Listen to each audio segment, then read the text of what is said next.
So hi guys, ఎలా ఉన్నారు? So బేసిక్గా ఇవాళ వీడియో మన ఫ్లిప్కార్ట్ బిగ్ బిలియన్ డేస్ అయితే వచ్చాయి, మన అందరికి తెలిసిందే. సో దాంట్లో భాగంగా మనకి ఐఫోన్ SE2 2020 ఏదైతే మనకి 42,500 వర్క్ చేస్తుందో అది మనకి కేవలం 26,000కి అయితే వచ్చింది మన ముందరికి. సో ఆ 26,000లో మన సబ్స్క్రైబర్స్ అయితే 2 మొబైల్స్ని అయితే బుక్ చేశారు. చూడొచ్చు, వచ్చి ప్రోడక్ట్ రెడ్ అనమాట, ఇంకోటి వచ్చి బ్లాక్ కలర్. చూడొచ్చు. సో ఇవి రెండు మనకి పెద్ద డిఫరెన్స్ అయితే ఉండదు, కానీ మన ప్రోడక్ట్ రేట్ చూసుకుంటే చాలా వెయిట్ అయితే 2 to 3 grams ఎక్స్ట్రా అయితే ఉంటుంది. సో మనం ఈ వీడియోలోని బ్లాక్ని అయితే అన్బాక్స్ చేయనమాట. సో రెడ్ కలర్ని అయితే అన్బాక్స్ చేసి దీన్ని ఫోటో శాంపుల్స్ అలాగే ఫస్ట్ లుక్ ఇంప్రెషన్స్ కానీ మీకు ఎలా ఉందో అయితే చూపిస్తా. ఇంకెంత కాల్సిన లేట్ చేయకుండా అన్బాక్సింగ్కి అయితే వెళ్ళిపోతాం.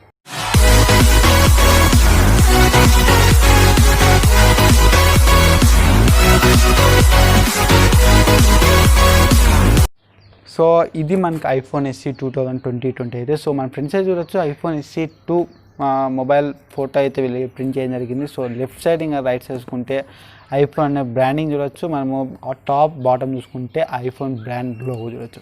మనం బ్యాక్ సైడ్ స్పెట్స్ పరంగా చూసుకున్నట్టయితే మన దగ్గర 64 GB వేరియంట్ ఉంది. సో నేను ఆల్రెడీ చెప్పాను, దీని ప్రైస్ చూసుకున్నట్టయితే 22,000. సో 22,500 ఉంది. సో మనకి ఇది 26,000 వస్తుంది. సో ఫ్రెండ్స్, ఇక్కడ చూడొచ్చు, నా దగ్గర ఐఫోన్ SE2 2000 చూపిస్తాను మీకు. సో ఇప్పుడు చూసుకున్నట్లయితే సీల్డ్ అయితే కాదమ్మా. సో మన సబ్స్క్రైబర్స్ అయితే కొన్నారు. సో మనకి జస్ట్ అన్బాక్సింగ్ అయితే ఇవ్వడం జరిగింది. సో మనము ఫ్రెండ్స్ చూసుకుంటే మనకి iPhone SE2 2020 I mean mobile logo అయితే మనకి ఇక్కడ చూడొచ్చు. ఇంకా మనము టాప్ బాటమ్ చూసుకున్నట్లయితే ఐఫోన్ లోగో చూడొచ్చు. సో మనకి ఇది కానీ రెడ్ కలర్ అయితే ప్రింట్ చేయడం జరిగింది. ఇంకా లెఫ్ట్ సైడ్ రైట్ సైడ్ చూసుకుంటే ఐఫోన్ లోగో చూడొచ్చు. ఇంకా బ్యాక్ సైడ్ దీనికి సంబంధించిన స్పెట్స్ ఉంటాయి. ఇంకా ఇక్కడ 64,000 దీని స్టోరేజ్ పరంగా చూసుకున్నట్లయితే. సో దీని ప్రైస్ వచ్చి మనకి 42,500 అయితే ఉందన్నమాట. సో మనకి ఇందులో ఇయర్ ఫోన్స్ కానీ ఇంకా ఇయర్ ఫోన్స్, చార్జర్, కేబుల్ అన్నీ ఇవ్వడం జరిగింది. సో ఇది మనకి బెంగళూరులో అయితే మ్యానుఫ్యాక్చర్ అయింది. సో మన ఇండియాలో అయితే మ్యానుఫ్యాక్చర్ అయింది. So I mean assemble. So దీన్ని అన్బాక్సింగ్ చేసి లోపల ఏమేమి కంటెంట్స్ ఉన్నాయో చూసేద్దాం ఫస్ట్. సో మనం ఫస్ట్గా చూసుకుంటే ఒక బాక్స్ అయితే ఇవ్వడం జరిగింది వీళ్ళు. సో బాక్స్లో చూసుకున్నట్లయితే మనకి కొన్ని కంటెంట్స్ అయితే ఇచ్చారు వీళ్ళు. సో ఇక్కడ ప్రోడక్ట్ రెడ్ సంబంధించి ఒక లోగో, ఇంకా సిమ్ ఇంజెక్టర్ టూల్ మనం చూడొచ్చు. So SIM injector tool iPhone SEది. ఇక్కడ మనం చూసుకున్నట్లయితే కొన్ని పేపర్స్, ఐఫోన్ స్టిక్కర్స్.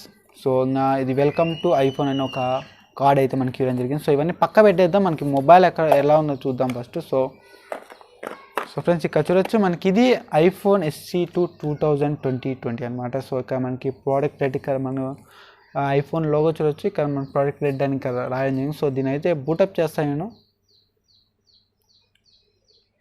సో ఇక్కడ మనకి బూటప్ అవుతాం. సో బాక్స్లో మిగతా కంటెంట్ చూద్దాం, తర్వాత దీని గురించి మాట్లాడతా. సో ఇక్కడ మనం చూసినట్లయితే ఛార్జర్ ఇచ్చారు. సో మనకి యాంపేర్ చూసుకుంటే ఇది మనకి 5 ampere. So 5x1. So 5 ampere charger ఇది మనకి. కానీ మొబైల్ మనకి 18 వాట్స్ సపోర్ట్ చేస్తుంది. ఇంకా మనకి ఇక్కడ ఇయర్ ఫోన్స్ అయితే ఇవ్వడం జరిగింది. సో ఇయర్ ఫోన్స్ కానీ మనకి లైట్నింగ్ కేబుల్తో వస్తున్నాయి. సో 3.4 జాక్ మనకి దీంట్లో అయితే లేదు కదా. సో లైట్నింగ్ కేబుల్ ఇది. సో ఇంకా మనం బాక్స్లో ఫైనల్గా చూసుకుంటే lightning cable, USB to lightning cable. So ఇవి మనకి బాక్స్లో వచ్చే కంటెంట్స్ అయితే. సో మన ఫిజికల్ గురించి మాట్లాడితే, సో మనకి తెలిసిందే, వాళ్ళు గ్లాస్ అయితే వాడినారు. కానీ ఆ ఏ గ్లాస్ మనకి యాపిల్ వాళ్ళు అయితే యాక్చువల్గా చెప్పరు. సో మన బిల్ క్వాలిటీ, సైడ్ ఫ్రేమ్స్ చూసుకున్నట్లయితే మనకి ప్రతి ఒక్కటి కానీ మనకి అల్యూమినియం ఫ్రేమ్తో చుట్టూ అయితే ఇచ్చడం జరిగింది. So back side lightning cable చూడొచ్చు, 2 స్పీకర్స్ చూడొచ్చు. టాప్కి వచ్చినట్లయితే మనకి ఏం గిల్స్ అయితే ఏముండవు. సో మనము లెఫ్ట్ సైడ్ చూసుకున్నట్లయితే మనకి సౌండ్ కంట్రోల్ బటన్స్ ఉంటాయి. ఇంకా మనము రైట్ సైడ్ చూసుకున్నట్లయితే సిమ్ ఇంజెక్టర్ టూల్ ఉంది, అలాగే పవర్ కంట్రోల్ బటన్ అయితే ఉంటుంది. సో మన ఫ్రంట్ సైడ్ కానీ మనకి గ్లాస్ అయితే వాడారు. సో ఇది ఏ గ్లాసో వాళ్ళైతే చెప్పరు అనమాట. సో ఫస్ట్ మనం సిమ్ ఇంజెక్టర్ టూల్ తీసి సిమ్ ఇంజెక్టర్ టూల్లో మనకి ఎలా వచ్చిందో చూద్దాం ఫస్ట్. సో మనం పిన్ తీసి చూసినట్లయితే, సో సిమ్ ఇంజెక్టర్ పిన్ అయితే పెట్టాను అనమాట. సో మనకి సింగిల్ స్లాట్తో వస్తుంది. సో జస్ట్ ఒక సిమ్ని అయితే పెట్టుకోవచ్చు. సో దాని నుంచి మనం ఇందులో SD కార్డ్, మెమోరీని ఎక్స్పాండ్ చేయడం కానీ, డ్యూయల్ స్ట్రీమ్ సపోర్ట్ కానీ, సో ఇలాంటివి మనకి ఏం ఉండవు అనమాట. సో జస్ట్ ఒక సిమ్ని అయితే పెట్టుకోవచ్చు. సో చూడొచ్చు, పోర్ట్ అయితే ఇదనమాట మనకి. సో అంతే గైస్, ఒకసారి మనం దీనికి సంబంధించిన కెమెరా శాంపుల్స్ చూడండి, తర్వాత మాట్లాడుతుంది దీనికి సంబంధించి. ఫ్రెండ్స్, ఇక్కడ చూడొచ్చు, నేను ఐఫోన్ SE2 నుంచి అయితే ఈ ఫోటో దిగాను అనమాట. So back side camera 12MP తీసాను. సో మనం దీన్ని పోర్ట్రేట్లో చూద్దాం. సో ఇది portrait shot. So back camera iPhone SE2 12MP. So ఇప్పుడు ఫ్రంట్ సైడ్ శాంపుల్స్ చూపిస్తాం మీకు. సో ఇది ఫ్రంట్ సైడ్ శాంపుల్స్ అనమాట. సో వాళ్ళే మన సబ్స్క్రైబర్స్ అనమాట. సో ఫోటో శాంపుల్స్ ఎలా ఉన్నాయో మీరైతే గెస్ చేయొచ్చు. ఇది చూసుకుంటే ఫ్రంట్ సైడ్ పోర్ట్రేట్ షాట్స్ అనమాట. సో ఎలా ఉందో గెస్ చేయొచ్చు. సో గైస్ ఇప్పుడు చూడొచ్చు నేను 4K అయితే రికార్డ్ చేసాను 60 ఫ్రేమ్ పర్ సెకండ్, కానీ మీకు 1080p అయితే చూపిస్తా వీడియోలో. సో ఇప్పుడు మీరు చూసినట్టే స్టెబిలైజేషన్ ఎలా గెస్ట్ చేయొచ్చు. మనకి సౌండ్ క్యాన్సిలేషన్ మైక్ కానీ మనకి iPhone SE 2లో అయితే ఇవ్వడం జరిగింది. సో మీ సౌండ్ క్వాలిటీ ఎలా ఉందో అయితే గెస్ట్ చేయొచ్చు. సో గైస్ ఇక్కడ చూడొచ్చు నేను మనం ఫ్రంట్ సైడ్ కెమెరాని యూజ్ చేసినట్లయితే మనము 1080pలో 30 ఫ్రేమ్ పర్ సెకండ్ అయితే రికార్డ్ చేయొచ్చు. సో మీ స్టెబిలైజేషన్ ఎలా గెస్ట్ చేయొచ్చు. ఇప్పుడైతే నేను నడుస్తున్నాను అనమాట. సో వీడియో శాంపుల్ అయితే ఇది గైస్. ఇంకా ఫైనల్గా ఇది చూసినట్లయితే మనకి స్లో మోషన్ అనమాట. సో స్లో మోషన్ ఎలా రికార్డ్ చేస్తుందో చూడొచ్చు మనం ఇక్కడ. ఇది 1080pలోనే. సో మీకు వీడియో కానీ 1080pలో అయితే పెడతాను నేను, సో చెక్ చేయవచ్చు.